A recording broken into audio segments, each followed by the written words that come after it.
많은 논란 속에서 기자들을 뿌리치고 홍혜인은 백현우의 부축을 받으면서 기자회견장에서 빠르게 빠져나와 현우의 차 조수석에 힘들게 타고는 겨우 눈을 감습니다.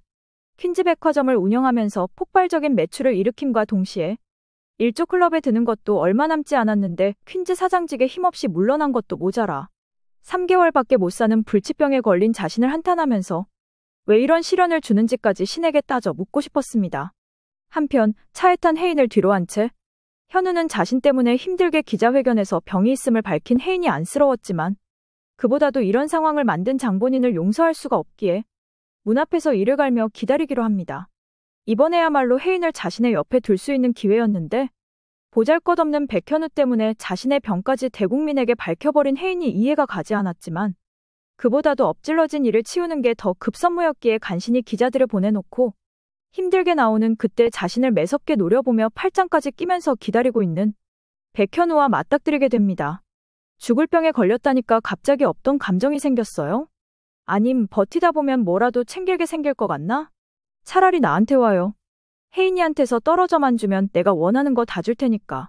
현우는 지난날에 자신이 한 행동을 후회하면서 고작 이딴 놈에게 혜인을 줄 바엔 무슨 일이 있어도 혜인의 옆에 자신이 있겠노라 다짐하면서 윤은성을 벽에 밀치며 나지막히 혜인에게 떨어지라 경고하며 자리를 떠나는데 그런 현우 때문에 자존심이 상해 현우의 뒤로 주먹을 냅다 꽂으려고 했으나 눈치챈 현우는 은성의 주먹을 맞고 마지막으로 경고합니다. 많이 참고 있으니까 그냥 가던 길 가라.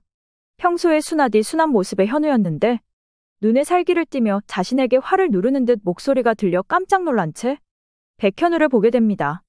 다시 퀸즈그룹 되찾을 거니까 넌 그때까지 그 자리 잘 지키고 나 있어.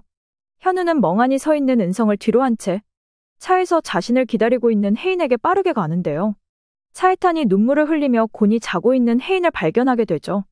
지금까지 아무런 힘이 없던 자신에게 힘이 돼준 그녀를 위해서 이제부턴 자신이 힘이 되어주어야 되겠다 생각하며 용두리로 이동합니다. 우리도 처음부터 골맞은 상처에 연고를 바르고 밴드를 붙였다면 이렇게까지 되진 않았겠지 후회하면서 혜인의 병을 꼭 고치리라 다짐하며 용두리에 도착하게 되는데요. 용두리에 도착하자마자 가족들이 모두 마당으로 나와 혜인과 현우를 맞이하게 되는데 퀸즈가 식구들은 이미 눈물을 흘리며 지쳐 쓰러져 현우의 품에 잠들고 있는 혜인을 안쓰럽게 바라만 보고 있었죠. 백서방, 우리 혜인이 괜찮은 겐가? 김선아는 얼마나 많이 울었던 건지 이미 눈이 부을 대로 부어 충혈된 채로 현우에게 묻고 있는 와중에도 후회의 눈물을 흘리면서 혹여나 울음소리 때문에 혜인이 깰까 싶어 소리 죽여 울고 있었죠. 지난날 왜 이렇게 혜인을 못살게 굴었을까? 큰아들이 죽은 건 사실상 혜인 때문이 아닌데 왜 그렇게 못된 말을 많이 했던 걸까? 혜인도 사실상 내 딸이고 내 혈육인데 그때 고모가 한 말을 귀 기울여 들을 거라며 후회하고 있었습니다. 방에서 혜인을 눕히고 나온 현우는 어두운 분위기에 심각한 표정을 하고 있는 가족들 사이로 앉게 되는데요. 자초지종 지금까지 혜인이 독일에 다녀온 이유와 함께 용두리에서 한번 쓰러진 일까지 왜 그런 건지 퀸즈가 식구들에게 다 털어놓았습니다. 그걸 왜 지금에서야 말을 하는 겐가 백서방. 애꿎은 현우에게 버럭 소리를 지르며 아픈 내 딸을 두고 어찌 이혼할 생각에 그 이혼 합의서를 금고에 넣어둔 걸 생각하면 누구보다 괘씸하여 화가 난 김선아는 반성하듯 무릎을 꿇은 채 고개를 숙이고 있는 현우를 보며 지금 누구보다도 혜인에게 필요한 사람은 자신보다도 현우이기 때문에 더 묻고 따지며 얘기할 수가 없었어요. 큰아들을 허망하게 잃고 난 뒤에 살아도 산 것 같지 않았던 김선아는 하나 남은 아들인 수철에게 누구보다 애지중지 키울 수밖에 없었고 그에 반해 눈엣 가시였던 혜인에게 늘 날선 말과 행동으로 상처를 주었죠. 그런 지난날이 주마등처럼 지나가며 도대체 내가 저 약한 아이에게 무슨 말을 했던 것일까?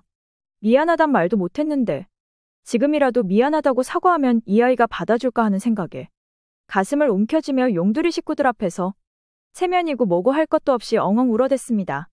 그때 가만히 앉아있던 범자가 김선아에게 보란듯이 악을 쓰면서 언니, 그러니까 내가 우리 혜인이한테 나중에 후회하지 말고 잘하라고 그랬잖아요. 현우는 고래고래 소리를 지르면서까지 김선아를 나무라는 범자를 뒤로 한 채 혜인의 방에 들어가 자고 있는 그녀의 머리칼을 쓰다듬으며 지금부터 모든 날은 혜인과 같이 함께하기를 마음먹게 됩니다. 혜인을 꼭 아는 채 잠들었던 현우는 눈부신 햇살 때문에 잠에서 깨게 되는데 자신의 옆에 있어야 되는 혜인이 없자 혹시 어디서 쓰러진 건 아닌지 헐레벌떡 자리에 일어나 방에서 나가려는데 머리를 감았는지 머리에 수건을 감싸며 들어오는 혜인을 끌어안게 됩니다. 머리 감고 온 것뿐이야. 왜 이렇게 놀래? 별거 아닌 말투로 말하던 혜인은 잠시 현우를 밀어내고는 책상 위에 있던 고장난 헤어드라이기를 들어 머리를 말리기 시작하는데요. 그때 현우가 혜인이 들고 있던 드라이기를 낚아챈 채로 혜인을 자리에 앉히곤 본인이 머리를 말려주기 시작합니다. 결혼 생활 3년 만에 아내의 머리카락을 말려주는 일이 처음인지라 혜인에게 미안함과 동시에 오묘한 감정이 섞여 혜인 모르게 뒤에서 울컥하던 현우는 애꿎은 드라이기만 3개 틀어놓은 채 남모르게 눈물을 흘리게 되죠. 그 밖에도 사사건건 혜인이 집 밖에서 산책한다고 하면 같이 따라 나가면서 용두리에서의 모든 일상을 함께 공유하며 지내게 됩니다. 어느 날 현우는 조용히 혜인 몰래 홍만대 회장의 비자금을 추적하던 도중 알게 된 사실은 평소에 나폴레옹 덕분에 미술품에 관심이 많았던 홍만대는 퀸즈가 근처에서 아무도 모르게 미술관을 하나를 지어 그곳에서 조금씩 미술품과 함께 비자금을 숨긴 것으로 알게 되었는데요. 조금 더 파보고자 서울로 올라가서 추적하려는데 그때 혜인이 현우의 차 조수석에 타게 됩니다. 어디가? 나도 가. 어딘 줄 알고 같이 가재? 너 지금 몸을 생각해? 퀸즈그룹에 관한 일이잖아. 나도 같이 가.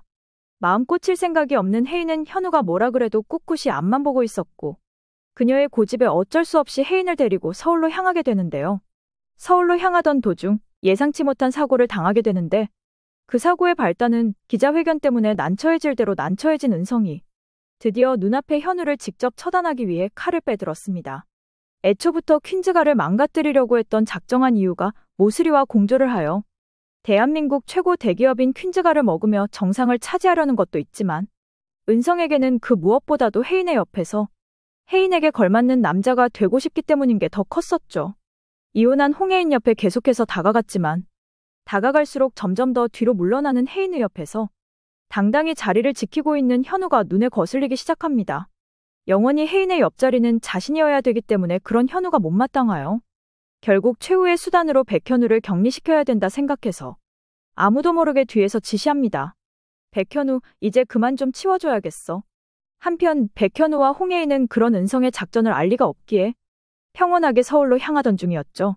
윤은성에게 사주를 받은 검은 조직의 무리가 현우의 차를 바싹 따라갑니다. 이때 뒤에서 쫓아오고 있는 차를 피하다가 그만 가로등에 부딪히게 되죠.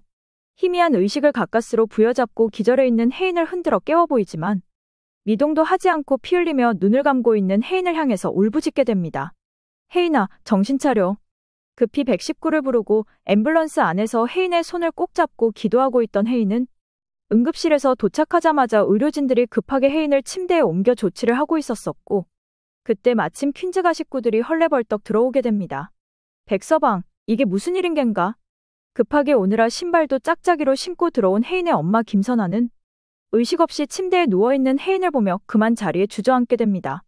옆에 뒤따라 들어오던 수철도 그동안 자신에게 막대하듯 패던 무서운 누나였지만 병이 있는 걸 알게 된 후로 괜히 자신이 그동안 누나에게 못하게 했던 것들만 생각나며 괴로워하며 지내던 그때 마침 혜인의 사고 소식을 듣고 응급실 오는 내내 신이 있다면 제발 지금까지 누나에게 못한 거 다 할 수 있도록 시간을 좀 달라며 기도하며 왔습니다.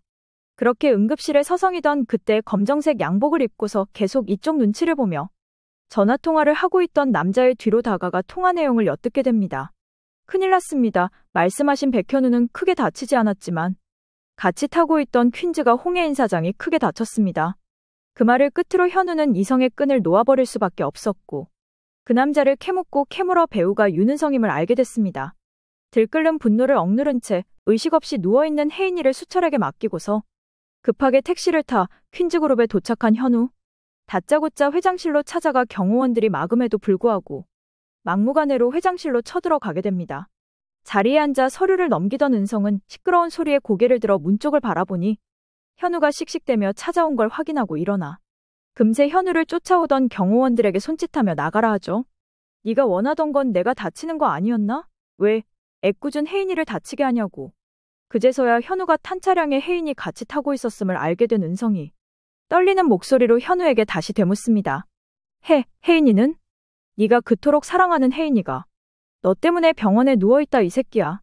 현우의 주먹에 아무런 저항 없이 나가 떨어진 은성은 자기가 무슨 짓을 한 건지 후회하며 허겁지겁 응급실로 달려가고자 일어섰지만 그런 은성을 제지하며 다시는 혜인의 눈앞에 띄지 말라며 경고하곤 회장실에서 박차 나갑니다. 소파에 힘없이 멍하니 앉아 지끈거리는 머리를 잡고 혜인을 붙잡고 싶던 욕심에 눈이 멀어 자신이 한 행동이 도대체 무슨 짓을 한 건지 후회하며 회한에 눈물을 흘리고 말았죠. 한편 혜인이 깨어났다는 수철의 전화를 받고 급하게 응급실로 뛰어들어가던 현우는 머리가 아픈지 인상을 찡그리고 있던 혜인을 보자마자 그녀를 힘껏 세게 안아버렸습니다. 그러자 의사의 말로는 잠시 동안만 정신을 잃은 것뿐이지 심하게 다친 건 아니기 때문에 안심하라는 의사의 말에 현우는 그제서야 안도의 한숨을 쉬게 됩니다. 그제서야 정신을 차리게 된 현우는 혜인이 평소 치료 때문에 오고 가던 병원임을 알게 되고 온 김에 이것저것 검사를 하려던 와중 혜인의 주치의가 찾아와서 혜인에게 인사하더니 놀라운 말을 하고 맙니다. 백혈구 수치가 점점 좋아지고 있습니다. 이대로라면 독일 가서 그때 못한 치료를 충분히 할 수 있을 것 같네요. 의사의 말에 두 사람 모두 화들짝 놀라며 혜인이 기쁨에 눈물을 흘리며 믿기지 않아 다시 한번 의사에게 되물었죠. 정말인가요? 진짜 살 가능성이 있나요? 두 손을 모아 눈물을 흘리며 간절히 얘기하는 혜인을 보며 담당 주치의 또한 고개를 끄덕이며 빠른 시일 내로 독일 가서 치료 한번 받자고 권유합니다. 현우도 그동안 암울했던 상황에서 드디어 한 줄기 희망의 빛을 내준 신에게 감사하듯 혜인에게 얼른 독일 가자고 말하지만 혜인은 아직 해결되지 않은 퀸즈가의 일들 그리고 누워있는 홍만대 회장을 생각하며 이대로 한국을 뜰 수는 없기에 이것만 해결하고 가자면서 현우의 제안을 거절합니다. 구독과 좋아요는 제게 큰 힘이 됩니다.